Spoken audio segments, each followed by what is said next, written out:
Hey guys, it's Meredith with phoneticfluency.com. Welcome to another episode of the Fluency Habit Podcast. In today's episode, we are going to be analyzing an article together. I love this idea. Someone suggested it to me in a comment. I do read the comments, so thank you so much for leaving those. And I thought it was an excellent idea to continue expanding your vocabulary and your English abilities in general as an intermediate to advanced learner of English who's looking for ways to continue to expand their English. So we're not going to really be looking at the content of the article necessarily. I'll give you a little bit of context, but really what I'll be doing in this video is analyzing the article from a linguistic standpoint. I went through and read the article, and I do think it's an interesting article, so I think you should read it.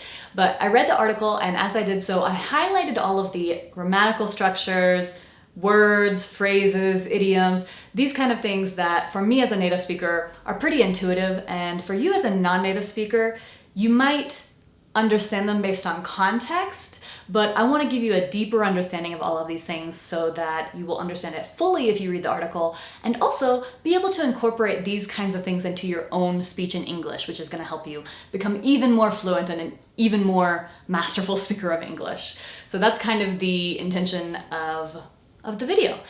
Normally, when I film, I have my phone and I have like a couple of notes, and I try not to look at the notes too much while I'm filming. In this video, though, it would be impossible for me to get through everything without looking at notes. So I have my notes conveniently right off screen here on my laptop. So if you see me kind of coming over here and looking and scrolling and clicking and things like that, that's what I'm doing. So without further ado, let's go ahead and get into it. Wait, no, I have further ado to add, sorry. My suggestion is you can use this however you want to. You can just watch the video and download the study sheet using the link in the description below and leave it at that if you want to, because you'll still get something out of this. But if you think the topic is interesting or want to practice more, I do suggest that you read the article. It's from the New York Times, so it's not free. But if you're not a subscriber, I'm a subscriber, so obviously if you're a subscriber, this won't apply to you. But if you're not a subscriber, you have a certain number of free articles you can read every month anyway, so if you haven't used those up, you'll be able to read the article. So what I would do if I were in your shoes, I think the best way to get the most use out of this video and this exercise in general would be to read the article first, just like a quick read through, without looking anything up, without highlighting anything. Just read it and see where your level of understanding is. And then come watch this video, possibly download the study guide that's going to be in the link in the description, and then after sitting on it for a second, like maybe just wait a day so that all the information you saw in this video can sink in, and then read the article again. I think that would be interesting so that you can see how much your true deep understanding increased after watching this video. Okay, that's all I have for preamble. Now we can go ahead and get into the content, and I have divided this sort of into a chronological order of how the story unfolds throughout the article, but I just took my notes and kind of put them together, and I put them in a way that I think is kind of chronological. But anyways, we'll go ahead and get into it. This article talks about a man named John Alley, who is a property manager, a commercial property manager in Santa Monica, California, which is part of the greater Los Angeles area. He reached a breaking point with LA's homelessness crisis, and he kind of tried going through some government routes to see if he could do something about it because it was affecting his business, and ultimately he found that that was not helping, so he created a hotline to basically just like send people away, because the point that the article makes is that, I don't remember what percentage, but a large percentage of the homeless population in the Los Angeles County area are not from there. So a lot of the people who are there are not originally from there. So this guy, having realized that, decided to make a hotline where they can call and say, hey, I want to leave, and he will send them back to wherever they came from. Again, the purpose of this is not for me to give my opinion. I think it's interesting. I mean, the article at the end of the day is kind of just planting this idea and saying, like, what do we think about this, and probably in the comments on the article itself, there are people discussing it. Again, this is thought-provoking. I want you to start thinking about complex ideas and forming opinions in English so that you get that practice. So we'll go ahead and start with my first quote, which is, for the context is he's fed up, he's complaining to officials about the homelessness, nothing's happening. So the sentence is, now, fed up, he's trying to make a dent in the problem on his own. So the linguistic highlights are fed up. So fed up is a phrase that means completely exasperated, tired, or annoyed, especially after enduring a bad situation for a long period of time. So he's enduring this, he's like hoping someone's gonna do something to make it better. It's not happening, so now he's fed up. And make a dent in. I like this phrase a lot. It means to make a small amount of progress towards solving something that is like a really large problem. Let's put it into the context of an example that's different from the article. So for example, let's imagine that like my house is a wreck. It's super dirty and I really need to clean it and every room needs something. But I don't have time to just really buckle down and deep clean the whole apartment. So I just cleaned for a couple minutes in one room and I really didn't solve the problem, but at least you can see a little bit of measurable improvement in the little bit that I did. So I made a dent in the problem. Another similar expression, but a little bit different, is to move the needle. But move the needle is like making progress towards something positive.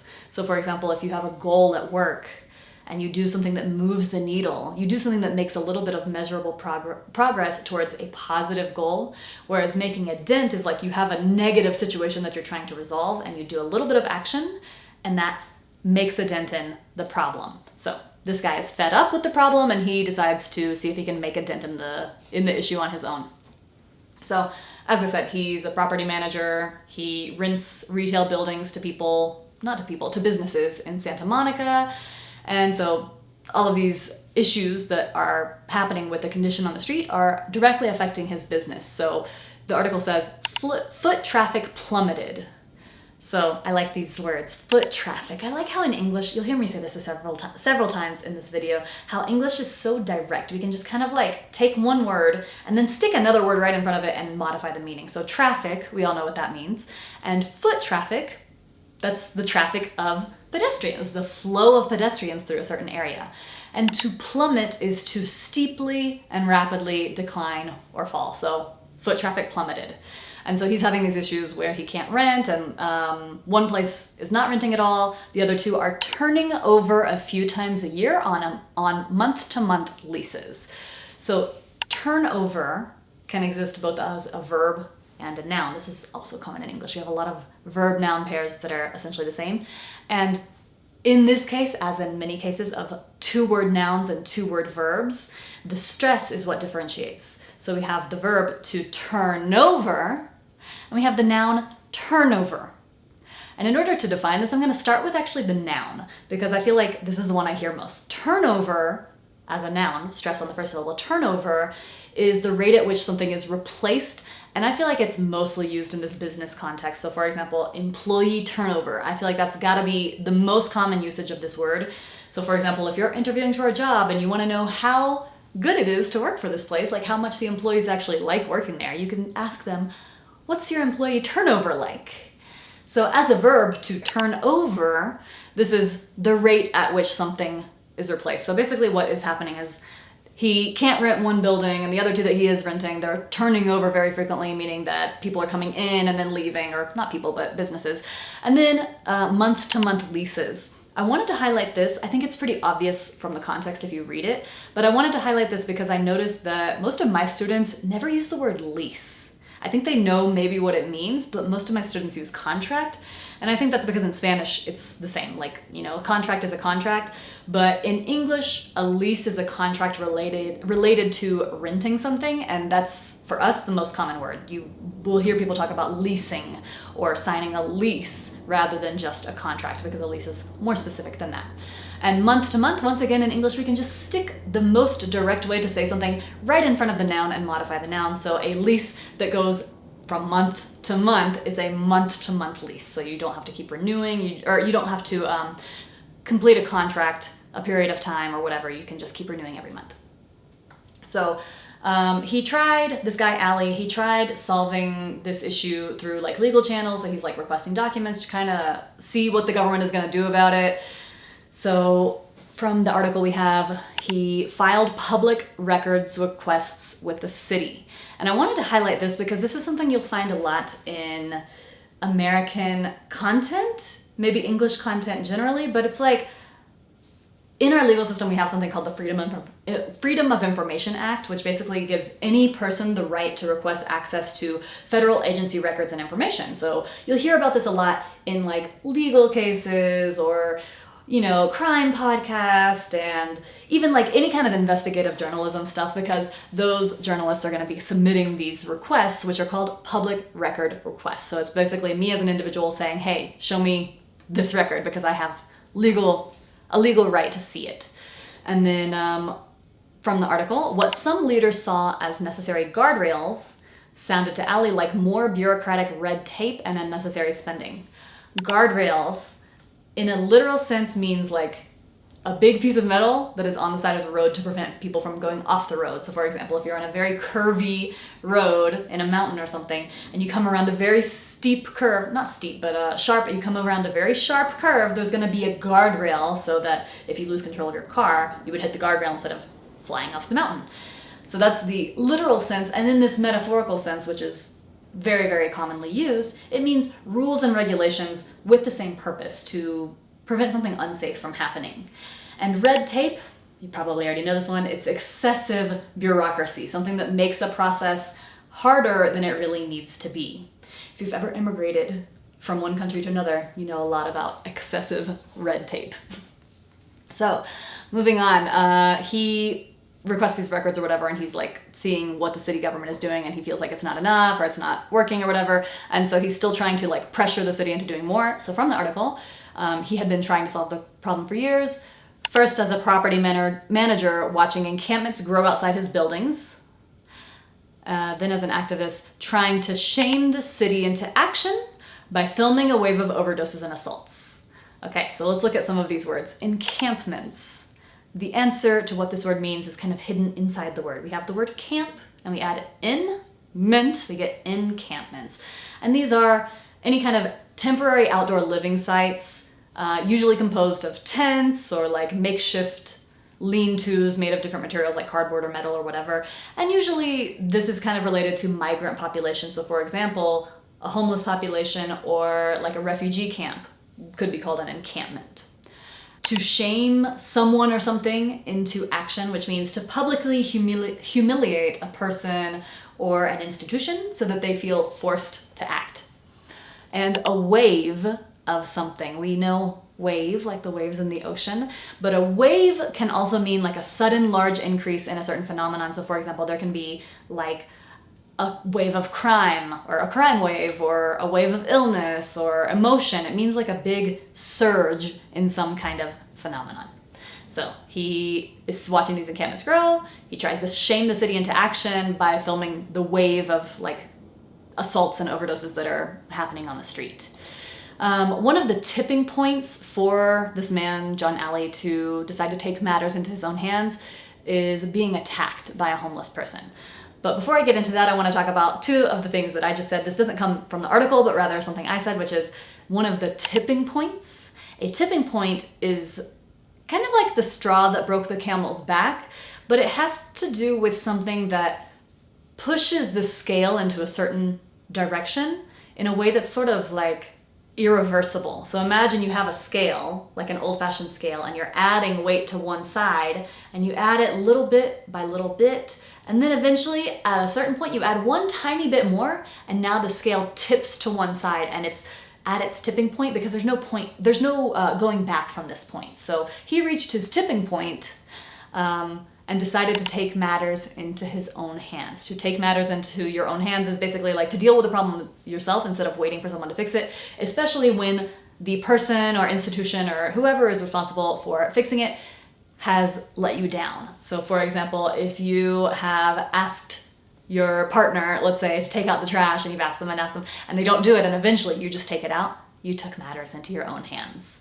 So that's from me, not from the article. Getting back to the article, as I said, his tipping point was being attacked by a homeless person in 2023.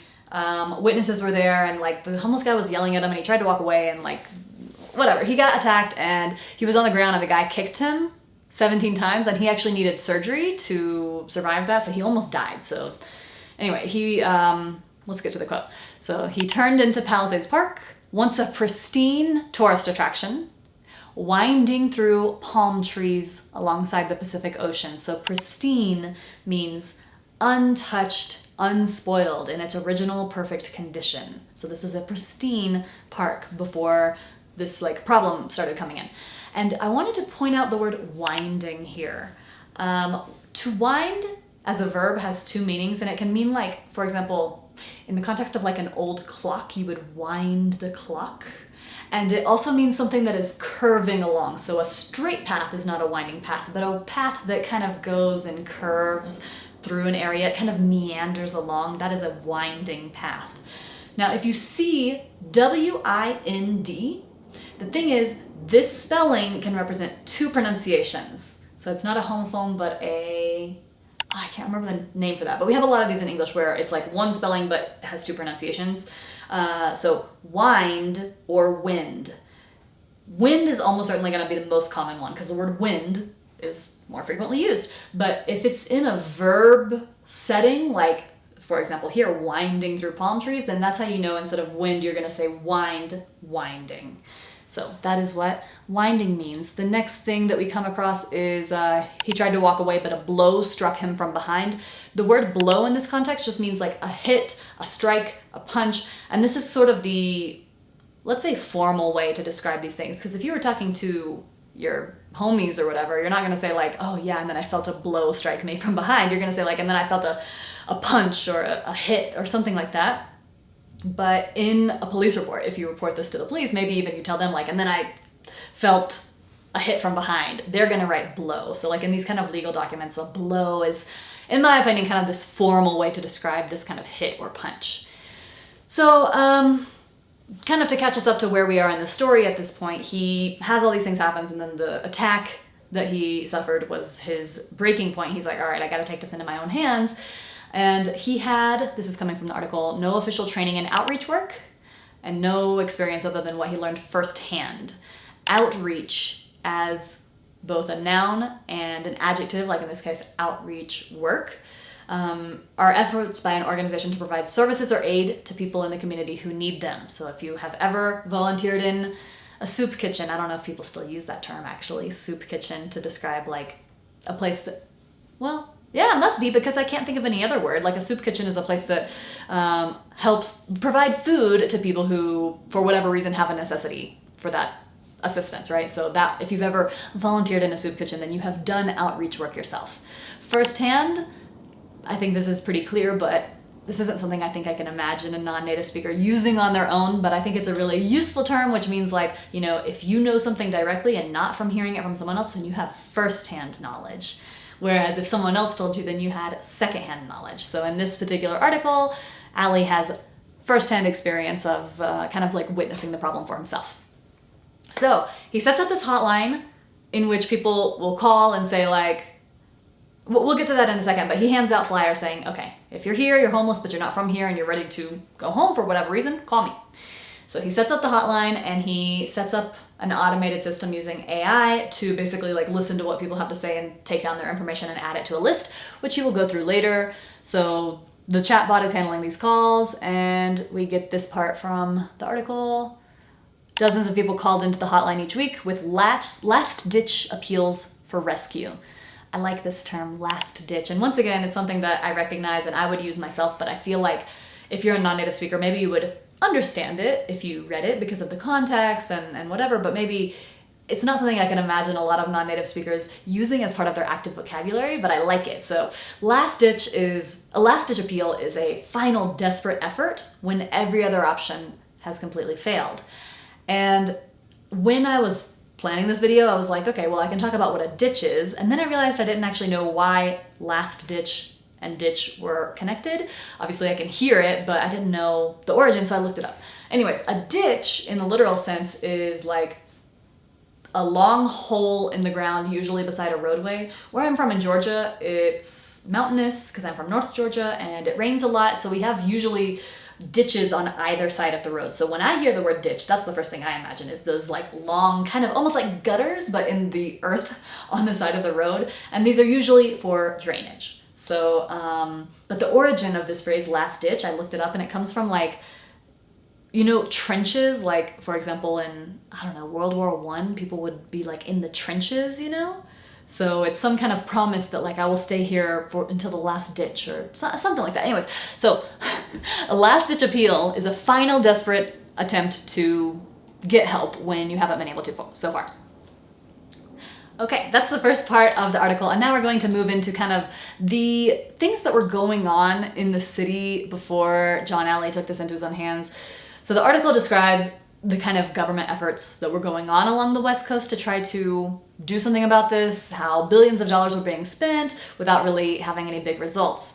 And then we get this very complex sentence, I think the most complex sentence in the entire article, which says, leaders have poured billions into systemic solutions to homelessness only to see progress measured in fractions, modest declines set against historic highs.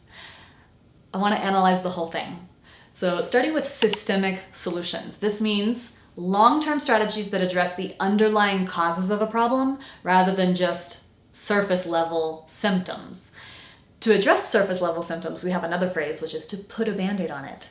So if in this article they're saying leaders are pouring money into systemic solutions, the opposite of that would be if leaders were spending money only on putting a Band-Aid on the problem. That means just superficially kind of fixing it without really getting into the deep root cause. So this means systemic solutions means trying to look at the deep root cause and seeing if we can solve it on a societal or institutional level. And so they're pouring this money into this, and they only to see progress.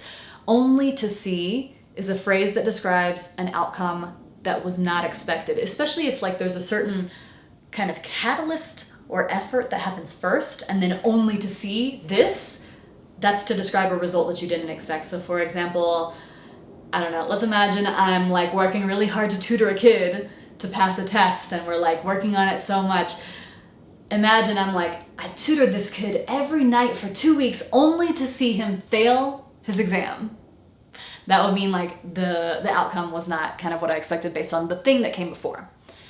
Measured in fractions. This isn't in itself like a specific phrase, but it's like basically what they're saying is like we're seeing progress, but it's measured in fractions. That is, it's measured in very small numbers. So we're seeing progress, but a very small amount of progress. And then we have the dash, and then comes this part, modest declines set against historic highs. So let's say modest declines means, okay, we are seeing declines, but they're very modest. They're very little declines in a certain figure or number, in this case, the rate of homelessness. So we're seeing these modest declines, and then if we take that and set it against the historic highs, to set against is like to compare two things. So if I am like comparing two colors and I take this swatch and set them against each other, now I'm kind of looking to see if they go together or what their differences are. And historic highs, this means like highs means record high of any kind of figure or piece of data. So we have historic highs. Modest declines set against historic highs is going to make those declines look even more insignificant because the historic highs are so high. Then the article goes on to talk about how the problem seemed possibly like something that was going to be temporary in the aftermath of the pandemic, but then the problem seemed to be sticking around, and this was starting to affect people's mentality about it. I think people were getting like fatigued by it, like they were maybe willing to have a certain level of patience at the beginning, and as they saw the problem was not getting any better, that's when people begin to change. So the quote we get is, what started as a post-pandemic thing has become an entrenched reality. Entrenched means deeply established, ingrained, and therefore extremely difficult to change. The word I think of in Spanish for this would be like arraigado, and I think this is a good comparison because I feel like they have similar, not the same root, but similar roots. So like arraigado, we can hear in there something like raíz, which is like a root in the earth. And then entrenched, just a moment ago we saw that there's this word ditch, which can be a synonym of trench. So something that's entrenched is somehow like also in the earth. I don't know, this is something that would help me memorize this word, like arraigado, root in the earth, and entrenched, trench in the earth. So these words kind of mean the same thing. And to give way to means to like to cede or yield to something that is incoming. For example, if I'm driving and I'm in my lane and someone's kind of like coming in and pushing me out of my lane and I don't really want to let them in, but eventually they're so persistent, I'm just like, okay, fine. And I change lanes so that they can just come in and take my place in my same lane and I moved out of it. That means I gave way to them. So in this context, empathy and patience are giving way to a more pragmatic calculus. I forgot to read that first. So the next part of the quote was that. Empathy and patience are giving way to a more pragmatic calculus. So giving way to means that the empathy and patience have been completely replaced with the more pragmatic calculus. Now we're going to move on to how the hotline was being used once it was established. So Alley and his employee, whose name is Gibson, so if you hear me mention Gibson, that's the employee who works for this guy, John Alley. They, to get people to be interested in this, they would walk around commercial areas with flyers and stuff like that. So the quote from the article is, Alley and his employee headed into Santa Monica one morning. So to head into, again, I think this is something that you would probably understand if you read it, but I want to point it out because I think it's interesting how in English we can add kind of a directional preposition to a verb and give it more specificity, especially like spatially, like more information about what's actually happening. So the verb to head by itself actually means to lead, but when we have the verb head followed by any kind of directional preposition, it usually implies movement. So to head into Santa Monica is like I'm in one place and this is giving the impression of like I'm leaving that place and going into and entering the next place, Santa Monica. To head over would be like, for example, I say, give me a call before you head over. That talks about the act of leaving your house before coming to mine. And if you head out, you're just leaving your house generally, and it doesn't really talk about where you're going. It's like, I'm gonna head out. I'm gonna leave. And then the next quote I have is, he handed over a flyer. And here, handed over is doing a very similar thing. The word over, in this case, the preposition over, is not strictly necessary, grammatically speaking, because I could say he handed a flyer, and that would work just fine. But I like how when we give another preposition to a verb, we kind of give it even more level of specificity. So he didn't just hand the flyer, he handed it over. So it gives more of the sense of like the passage of the flyer from one person's possession to another's. We could use this for other things like to hand out or hand in. Hand out would be like in this case he is handing out flyers, but it's like a broad sense to many people, whereas hand over would be only to one, and to hand in would be like to turn something in, like, you have an assignment and you hand it in to your teacher. So I think this is interesting how we can add these prepositions to verbs and get a little bit more specific about what we're saying. We already saw the word entrenched, but I'll point it out another time as it appears. There's a woman who they are going to approach, and I think if I remember correctly in the article, I think they asked her where she was from originally, and she couldn't even remember. She gave like multiple answers. And so the employee asks him, do you think we can help her? And he says, too entrenched. She needs more than a bus ticket. So once again, this word entrenched means deeply established or ingrained, and therefore very difficult to change. So this woman is too entrenched in this life, like this situation that she's found herself in. So he recognizes that his program isn't a good fit for her because there's too much going on there. It's going to be too difficult to change. Just buying her a bus ticket isn't really going to fix it. So moving on, once the hotline, gathers these people's information, he actually goes to them and helps them get packed up so they can go home. But first, here's the quote from the article. Alley and his employees sifted through the wait list. To sift through means to examine a large number of things or data to find what you need or what's going to be useful.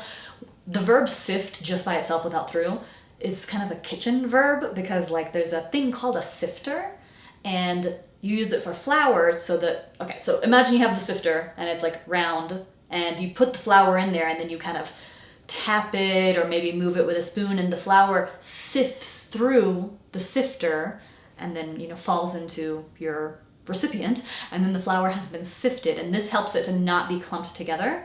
I have also seen that people do this with their matcha so that the powder of the matcha is like more evenly distributed so that it like mixes better with the water. So that's to sift in the very literal kitchen sense of it. And so to sift through in this metaphorical sense is to examine a large number of items or data in order to find what you need. And then from the article, after sifting through, they pack down people's tents. And I like this because by adding down, I give more information, more specificity to the verb to pack. We know that the verb to pack means, pack your bags, we're going on a trip. You're going to put things away for transport, right? But if you pack down, this gives even greater specificity because it's something that is larger in size and after the packing, it's now going to be smaller in size. Works perfectly for the context of the article like a tent. So if we have a tent and we pack it down, the tent is big and now in its packed down state, It is now smaller. The next verb is ferry, because we have this thing that's like, they help them pack down and and then they ferry them to the airport. As a noun, a ferry, you might know, is like a particular boat that, because it's the same in Spanish actually. So yeah, it's a particular boat that will take you from one place to another in aquatic area. For example, I have a friend who lives in the Seattle area, and I've still never visited, but I know that there's a lot of small little islands and inlets and all this kind of stuff, and you might need to cross the water, so you would do that on a ferry. But as a verb, it can be used outside of this water transport context, and you can say to ferry people or things or whatever. It just means like to transport back and forth over a distance, and it has this kind of implication of repetition. So like to transport repeated, like in a regular way, back and forth. So in the context of this article, they could have said, just like driven them to the airport, but the ferried gives another level of meaning, which is like, this is something that these people, Ali and his employer, are doing with some kind of regularity. Okay, let's continue on. Now we know the setup, what kind of happened so far. Let's move on to the next part of the article, in which the article introduces us to two people in particular who are going to use the hotline. Their names are Jason Nairn and his husband, Altric Hooker. And when he calls, Jason Nairn calls, he has to deal with the AI chatbot, and we get the quote, "The AI bot kept fumbling his email." Fumble means to handle something clumsily, making errors, like dropping the ball. And this word in particular makes me think of a really common slang that's really popular recently, which is to fumble the bag. If you're on English-speaking TikTok or like Twitter or these kind of platforms, you might see this, to fumble the bag. And it basically means like to ruin something that was a really good opportunity for you. In this case, bag means like money or success. There's a lot of slang words for money, like maybe even more than in Spanish, because here in Mexico, it's just like lana. Maybe there's others. If you think of any others that I'm forgetting, let me know. But lana, I think, is the main one. And anyways, in English, we have like, for example, you can say, I'm gonna go make this bread, I'm gonna go get my coin, I'm gonna go secure the bag. And all of these are slangish phrases to talk about earning money. So in this context, bag means not just money, but also success kind of generally. And to fumble means to mess it up by making kind of a silly mistake. So for example, you'll see people talk about fumbling the bag in like a situation with a romantic partner. So like I see people all the time talk about like guys who fumble the bag with a really good woman. And it's like, you had a chance with a baddie and you fumbled the bag. So you did a silly mistake. You made a silly mistake that caused you to lose this otherwise available to you opportunity for success with this woman. So anyways, to fumble means to handle something clumsily and make a silly mistake and end up messing up. So the AI bot is fumbling his email that's getting it wrong or whatever. And anyway, he manages to leave the email in the answering service or whatever, and he says to the answering service, "We're willing to endure just about anything to leave." And I like this phrase, just about, because I would use this easily. Any native speaker would probably use this, but I feel like it's a little more advanced for a non-native speaker because it essentially just means nearly or almost. So they would endure almost anything. They would endure just about anything. So that would be a good one to incorporate into your vocabulary, just to have a little bit more variety rather than always saying almost. Before getting in touch with the hotline, these two individuals, Jason Nairn and Altric Hooker, had spent months moving around LA before settling into a tent in one of the most dangerous parts of LA. So the quote from the article says they had bounced between encampments for a couple of months, never staying in one place. So we already saw encampments. These are these like temporary groups of tents or makeshift shelters. And so they had bounced between them, which means to move frequently from one temporary place to another without settling down. For example, let's say, I don't know, you had a living situation and you're like, I need to move out or whatever. And then before you find your next place, you don't have something settled. And so you bounce between friends' houses. That would be a good use of like bouncing between. So they had some scary situations happen to them in this situation as they're bouncing between encampments. They were chased out of a park, they were robbed, and they were propositioned on Skid Row. Propositioned means to offer an illicit sexual request to someone. So this word proposition, it can be used as a noun in other situations, like a proposition. But if you use it as a verb, it's almost like we don't need additional context to know what that means. Like if you say, he propositioned me, it's like, oh, he propositioned you for some kind of like illicit sexual activity in exchange for money or drugs or something like that. So that happened to them, and that was before finally landing on a tiny patch of sidewalk wedged between two pillars of a bridge. So wedged between, a wedge is a shape that looks like a triangle, but to be wedged between means to be tightly squeezed between a narrow space between some objects. So the place that they found was a patch of sidewalk wedged between two pillars. While they were living on the streets, they stood out, which put them in even more danger. And we get where they finally landed. It was one of America's most dangerous and destitute neighborhoods. Destitute means extremely poor, like lacking the basic necessities of life, such as food and shelter. So one of the most destitute neighborhoods in the country. And their battered suitcase still had handles, and they had a small monthly food stamp allotment. Battered in this particular context, battered when being used to describe an item means worn out and beat up from heavy use. In other contexts, that can mean other things. So for example, if you're using it to describe a person, that would mean someone who has suffered some kind of physical abuse, because battery as a term is sort of the legal definition of physical violence towards another. So for example, if someone attacks you, you're not gonna file a police report and the crime is gonna be like attack. The crime is gonna be like aggravated battery or something like that. So battered can mean attack in like a human context, but in the context of an item, like if you say my suitcase is very battered, then it means it's worn from a lot of use. So their suitcase still had handles, so people notice these kind of things and realize like, oh, they're fresh, they're new here. And they had a small monthly food stamp allotment. An allotment is an assigned quantity or allowance of some kind of resource, like, if the government gives you money, like let's say, for example, unemployment, then that's like an allotment. The same thing with food stamps. So an allotment is like an assigned amount of something that the government is going to give you. It doesn't have to be the government, but anyways, it's like assigned to you by some authority. So another thing that made this situation particularly challenging is that both of these men were in recovery from addiction. In fact, if I remember correctly from the article, that's kind of how they ended up in Los Angeles in the first place, because of course, as part of the story, they're not originally from there, but they ended up there because I think they went to a rehab or something. Anyway, so they were out of the rehab, they were trying to be sober, but in this situation on the street, they had to be, I'm trying to remember how it was in the article, but they had to be hyper vigilant and like monitoring their surroundings all the time. And so this made it really hard for them.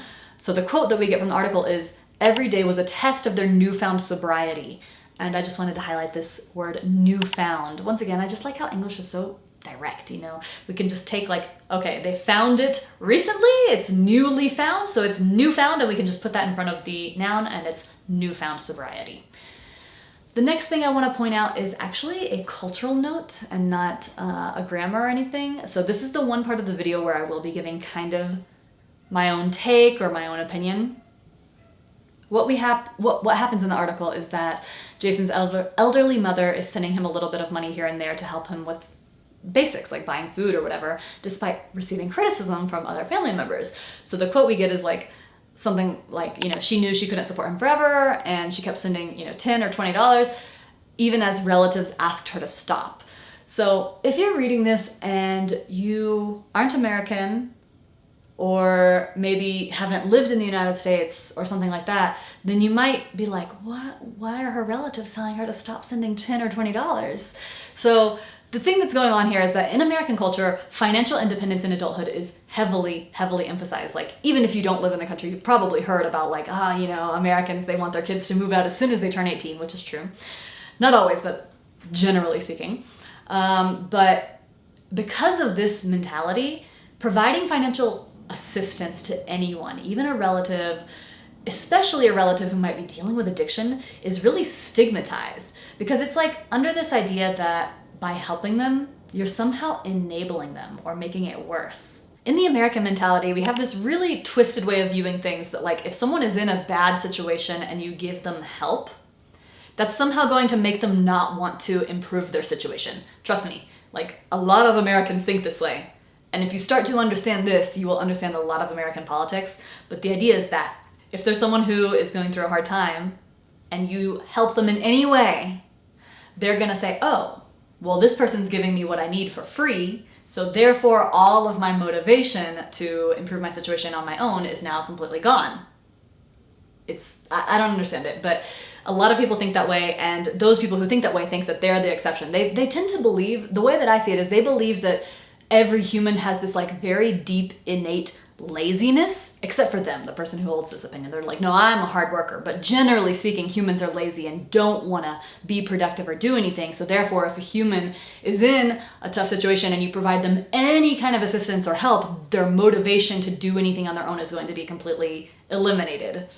So somehow this is gonna even make the problem worse, which is crazy. By helping someone, an American mentality would be like, by providing help, you're actually going to make it worse because you're going to remove any incentive or motivation they have to improve the problem on their own. Or you'll be creating a problem that you won't be able to get rid of because of the lack of motivation. They're never going to improve their situation on their own. And so therefore you as the individual are going to be like a victim who's like supporting this person who doesn't want to do anything to make themselves better. And that's why, like, for example, you'll hear that Americans don't really want to let someone move in with them if they're going through a hard time. Because it's like any kind of inconvenience to me, if I take this on, well, now that person's going to be demotivated from helping themselves, and so now I'm going to be stuck with this problem for the rest of my life and never be able to get them out of my house. Anyway, I just wanted to point this out as a cultural note to kind of understand why, when you read this, like, why this statement makes sense in an American context, that she's sending money to her son, who is literally homeless, and family members would be saying, like, no, don't do that anymore. That's the only kind of cultural thing I wanted to point out. There's plenty of cultural things in this article, but that's the one that I wanted to highlight. So before buying the plane tickets for these two individuals, Ali and his employee have to ask them if they have any pending legal issues. So he asks them if they have any active warrants, and they say, no, we did our time, we're all clear. Warrants, maybe you know this one, but pretty common in crime shows and stuff like that, but it's like an official order by a judge or court that allows you to be arrested. And we did our time. Very common idiom in English is to say do time relates to spending time in jail. So for example, let's say you committed a crime and you have a lawyer, and the lawyer's like, all right, if you don't take this plea deal, you're going to end up doing time. That means you're going to end up in jail. So by saying we did our time, he's saying, you know, whatever kind of legal issues we might have had, we've already been in jail and done our time, so now we're all clear, which is like free of any kind of trouble. We can use all clear outside of this context, like we can say all clear to say just no obstacles, but in this case it means like no obstacles in like a legal situation. We are now winding down to the end of the article, so as we know in this situation, maybe I didn't explain this fully, but basically this guy, he saw what the government was doing. It was like, okay, the government has a lot of red tape. They want to do all these check-ins before and these check-ins after to make sure that everything's going well after sending people back to their home state or reunifying them with their family members. But this guy, John Alley, doesn't do that at all. So the quote from the article is, what happens next was anybody's guess. And anybody's guess or anyone's guess is just like to say, who knows, you know, like who knows what happens? What happens is anyone's guess. Then we have, when they are in the airport, the employee walk them up to the counter. So once again, we have this thing where we can take a verb, walk, and add a directional preposition to it and get more specific about what's happening. So to walk up to something means to get physically closer. So if it's something that you need to approach, like you approach the counter in an airport, in Spanish a word like acercarse, like approach, would kind of make sense, but in English approach would sound quite formal. Like he approached me. This sounds very like, so what we would normally say is he walked up to me. So like I walked up to the counter. But in this context, by adding them as the direct object, like he walked them up, it gives even more meaning. So he's walking up to the counter with them, but he's also accompanying them. Like he's the one walking up and they are the one receiving this. Like he's walking them up. That means he's accompanying them as they all walk up to the counter. We can also see this in other situations, like for example, to walk out. This is interesting because it means to leave, but when you say walk out, it takes on this even grander significance. For example, a very common one is like, my spouse walked out on me. That's like, oh my gosh, they left me? totally, without a trace, they just walked out and abandoned. So the word walk out can kind of mean abandon in addition to just leave. Whereas like walk away, it means a similar thing to walk out. Walk out is directional and like I'm in a place and then I am out of it, so I walk out. But to walk away means I'm at a certain destination and I get further away, so I walk away. So I can walk away in a literal sense, like I'm standing here and I decide to walk away, but it takes on this grander meaning as well, like I can abandon a situation. I can say, I'm done with this, I'm gonna walk away from this. We get similar things with like walk down, walk up. So just something that I wanted to point out because I think it's interesting how we can give more specificity to verbs by adding these kind of prepositions to them. So while they're at the airport, they had some kind of issue that led to them almost not being able to board the flight, but then one of the two homeless individuals, Jason Hooker, was like, let me handle this. And he walked up to the gate agent and like charmed her and whatever. They walked back all, buddy like they're friends. And she, gave them their boarding passes. And so then he says, I guess I've still got a little something. And this is kind of like, to me as a native speaker, this is very clearly a natural derivation of the phrase, I've still got it, which is like to still have a certain skill or talent or ability or charm, even after the passage of time. So a really common way that I see this used in like rom-coms or like, what are they called? Like the TV shows, like the sitcoms and these kind of things are like, if someone is maybe a little bit older and maybe got divorced and like they try to flirt and then people are still interested in them, it's like, I've still got it. And what they mean by that is like, I still have a certain charm, like I'm still able to, hit on people and it work out for me. But it can also work outside of a romantic context. That is like, let's imagine that you were a professional gymnast and you retired and you haven't done it for a very long time. But one day, at the park, you decide to do what's it called? A back handspring? Okay, yeah, I think that's it. So you do a back handspring and it works. And you're like, I've still got it. So it's like the retention of a certain ability or charm or talent over time, even though a long time has passed. So when he says, I guess I've still got a little something, to me, this is clearly, he's talking about like, whatever I was able to do before all these bad things befell me, like addiction and living in the street or whatever, I've still got, I can still charm people. Okay, so in summary, this service, tons of people are using it. The main guy, the one who created it, John Alley, he sees it as actually working, and he sees it as more successful than the government programs that he's seen because it's so straightforward and because it doesn't involve all these pre and post checks, because the way the government was doing it was like, it says this in the article, they were kind of checking in before, wanted to talk to someone on the phone who was going to receive this person in their home state, and then post checks where they would call and be like, how's everything going? And so anyways, Ali says something like, the article says, he believed nothing yielded results more than his program. So yield results means to produce a tangible outcome or effect. And then I guess they're, pushing this on Instagram or promoting it on Instagram, because there's a line that says something they wrote on Instagram and it says, we just dropped the count by one more. And to drop the count in this particular context is an informal expression meaning to lower a total numerical figure or a statistic. So for example, here they're talking about dropping the statistical figure of unhoused individuals living on the street in Los Angeles County. So they dropped the count by one more. After seeing this program, similar private and public programs started to take root in California, started to start up and kind of copy his model. And so we get the quote from the article, the same strategy has been gaining traction in cities in the area. So gaining traction means to catch on, to gain support, or to become popular. In a literal sense, what traction means is something that you can grip on. I don't know if I'm explaining that right, but let me give you an example. So for example, your car's tires need traction to move forward. So if you went off the road into a ditch, the word that we saw from earlier, you went off the road into a ditch, and where I'm from in Georgia, ditches are often muddy. So you're off the road in this ditch, and so you try to rev your car so that you can, get out, and the tires are just spinning in the mud. And that's because they don't have traction. The mud doesn't provide any traction for the tire to actually grip on and gain traction and move forward. So you would put a piece of wood or a piece of cardboard or, something dry under the tire for the tire to gain traction and therefore be able to move forward. So in this metaphorical sense, to gain traction means to get popular, to catch on and start gaining support. So we have made it to the end of my list of all of the things that I highlighted while reading this article that I thought were linguistically interesting, things that you can try to incorporate into your own vocabulary. And after watching this video, as I mentioned at the beginning, now you should be able to read the article fully and have a really complete understanding of everything, and enrich your understanding. I think the topic of the article is interesting. As I said at the beginning again, it just kind of plants the idea of like, what if this was the solution that we tried to do for homelessness?